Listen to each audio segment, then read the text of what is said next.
Welcome students. आज का हमारा टॉपिक है असेसमेंट ऑफ इंडिविजुअल्स।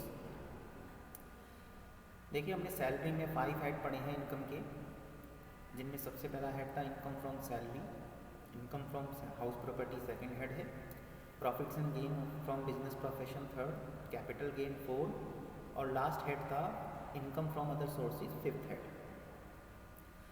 वहाँ पर हमने क्या किया है कि अलग अलग हेड वाइज जो है किसी भी पर्सन की जो इनकम होती है उसको कैसे कैलकुलेट किया जाता है वो हमने वहाँ पर उसमें डिटर्मिनेट किया था।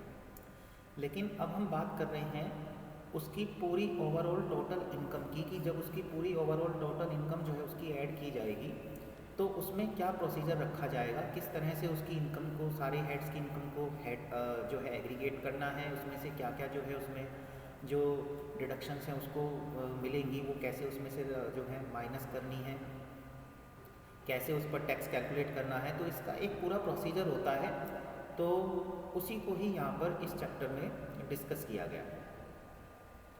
Assessment of an individual means the determination of his total income and computation of tax payable by him. तो देखिए, असेसमेंट ऑफ इंडिविजुअल में आती है कि आपने जो इंडिविजुअल है उसकी जो टोटल टैक्सेबल इनकम है, यहाँ पर आपने जो हेडिंग वाइज उसकी अलग अलग इनकम कैलकुलेट की है उसको यहाँ पर एक तो उसको टोटल करना है, मर्ज करना है, और उसके बाद उसमें computation of tax payable by him, और जो उसको टैक्स पेड करना है वो उसमें जो है आपको इसमें कैलकुलेट करना है।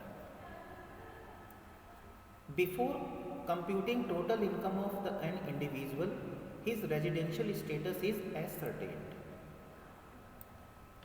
लेकिन उससे पहले जो है जब हम ये इनकम एग्रीगेट करते हैं, टोटल टैक्स लायबिलिटी निकालते हैं, तो उससे पहले सबसे इम्पोर्टेंट होता है कि हम उस इंडिविजुअल की रेजिडेंशियल स्टेटस को पता कर लें। उसका रेजिडेंशियल स्टेटस क्या होगा?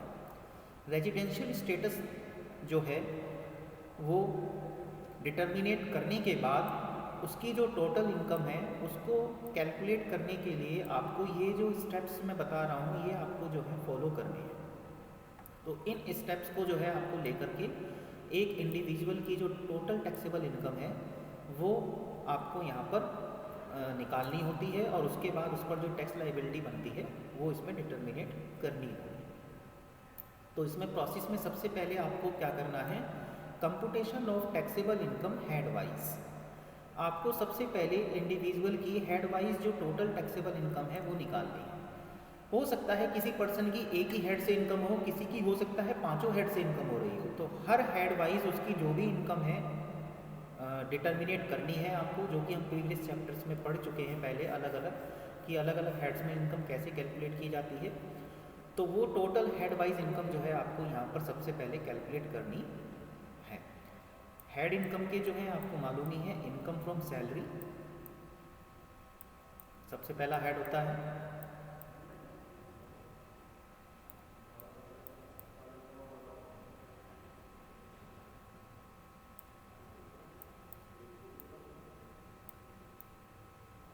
उसके बाद सेकंड हेड आपका हो गया इसमें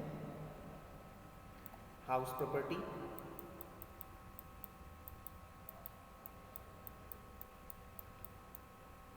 उसके बाद थर्ड हेड आपका इसमें जो है आपको कैलकुलेट करना है profit and gains from business and profession.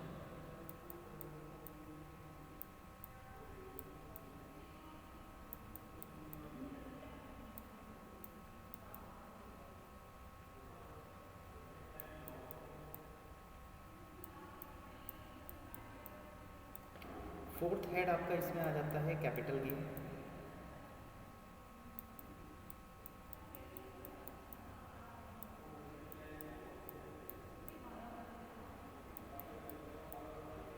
और फिफ्थ हेड इसमें आ जाता है इनकम फ्रॉम अदर सोर्सेस। ये पांचों हेड आपको जो है इसमें कैलकुलेट कर लेने हैं।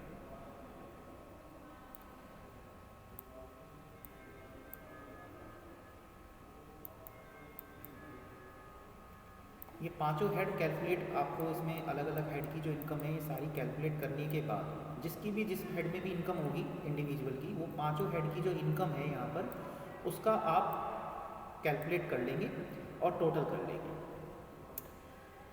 इसके बाद नेक्स्ट स्टेप में आपको लेना है इंक्लूजन ऑफ डीम्ड इनकम्स। जो भी इंडिविजुअल की ऐसी इनकम है जो कि उसकी डीम्ड इनकम मानी जा सकती है। फॉर एग्जांपल उसने कोई इनकम जो है अर्न करी हो और किसी दूसरे पर्सन के नाम पर जो है वो शो हो रही हो या उसने शो की हो अपना टैक्स लायबिलिटी कम करने के लिए, तो वो इनकम वापस जो है उसी इंडिविजुअल की इनकम में ऐड की जाती है। तो बहुत सारी ऐसी इस तरह की इनकम्स होती हैं जो डीम्ड इनकम होती हैं, इंडिविजुअल की मानी जाती हैं, वो इसमें ही आपको ऐड कर देगी। या उसके जो माइनर चिल्ड्रंस होते हैं उनकी कोई इनकम हो तो वो जो है एसएससी की इनकम में ही ऐड करी जाती है। इस तरह की बहुत सारी इनकम होती हैं, वो आपको उसमें ऐड करनी है।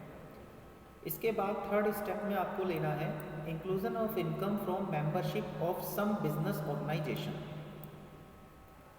अगर कोई इनकम जो है एसएससी को हुई है किसी बिजनेस ऑर्गेनाइजेशन की मेंबरशिप से, तो वो वाली इनकम अगर कोई उसको हुई है तो वो इसमें जो है आपको ऐड कर लेनी है थर्ड स्टेप में। इसके बाद फोर्थ स्टेप में लेंगे inclusion of incomes for determination of tax rate. ऐसी बहुत सी इनकम होती हैं जिनको केवल टैक्स लायबिलिटी निकालने के लिए हम इनकम में ऐड करते हैं, अदरवाइज वैसे वो टैक्स फ्री होती हैं। जैसे कि फॉर एग्जांपल ले सकते हैं हम agriculture income. Agriculture income tax free होता है, लेकिन हम उसको टैक्स रेट कैलकुलेट करने के लिए इनकम में ऐड कर लेते हैं।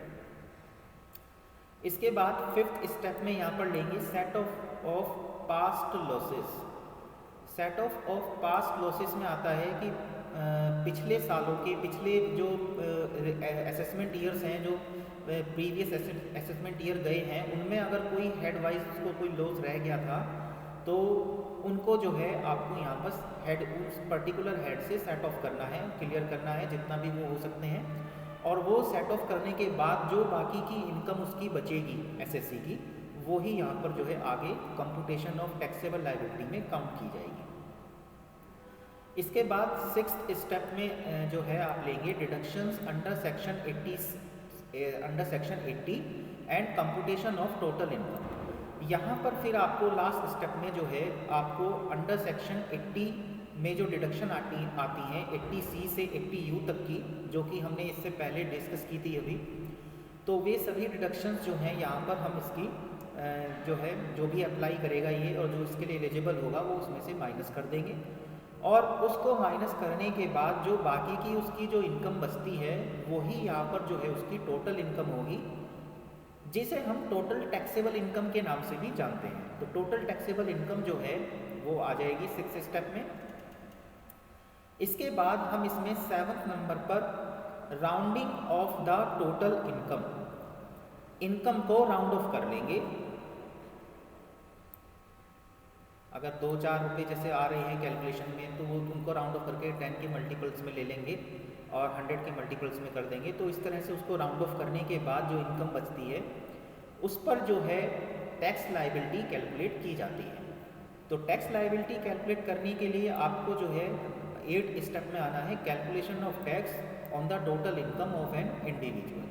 अब इसमें आपको टैक्स कैलकुलेट करना है। टैक्स कैलकुलेट करने के लिए आपको उसके इनकम स्लैब्स देखने होंगे कि वो किस स्लैब में आता है, सीनियर सिटीजन है, सुपर सीनियर सिटीजन है या अदर है। उसी हिसाब से उस पर जो है टैक्स स्लैब जो है एप्लीकेबल होता है और टैक्स लायबिलिटी निकाली जाती है। साथ साथ इसमें आपको जो है ये भी कंसीडर करना है कि उसने अब जो इस ईयर से जो है गवर्नमेंट ने एक टैक्स रिजीम में भी चेंज करा है। टैक्स रिजीम अब जो है ओल्ड और न्यू में डिवाइड कर दिए हैं। तो जो एम्प्लॉय जो एसएससी है वो कौन सा टैक्स रिजीम जो है उसने अपने लिए जो है उसको बेनिफिशियल मानता है, उसके हिसाब से जो है उसकी जो है टैक्स लायबिलिटी कैलकुलेट की जाती है और जिसमें उसको लगता है कि उसको बेनिफिट रहेगा उसी हिसाब से वो टैक्स लायब अपना जो है पे कर सकता है। तो रिजीम वाइज भी जो है इसमें टैक्स जो है कैलकुलेट हमें करना पड़ेगा। तो ये स्टेप्स हैं जब किसी इंडिविजुअल की जो इनकम होती है उसके ऊपर टैक्स लायबिलिटी कैलकुलेट करते हैं। तो इन शॉर्ट इसमें जो है सबसे पहले हेडिंग वाइज आप कैलकुलेट कर लीजिए इनकम, उसके बाद उसमें टोटल डीम्ड इनकम जो भी हैं उसकी हैं वो ऐड करेंगे। किसी मेंबरशिप से अगर कोई इनकम हुई है बिजनेस ऑर्गेनाइजेशन से वो ऐड करनी है। उसके बाद इसमें जो है ऐसी इनकम ऐड करनी है जिनके ऊपर टैक्स लाइबिलिटी नहीं होती, लेकिन उन पर टैक्स रेट जो है उन पर उनकी कैलकुलेशन करने के लिए यहाँ पर वो इनकम जो है ऐड की जाती हैं। उसके बाद इसमें सेट ऑफ करने हैं पास्ट ईयर के लॉसेस, 80C से 80U तक की डिडक्शन उसमें से माइनस करनी है। उसके बाद राउंडिंग ऑफ करके टोटल इनकम को उस पर टैक्स लाइबिलिटी हम कैलकुलेट करेंगे।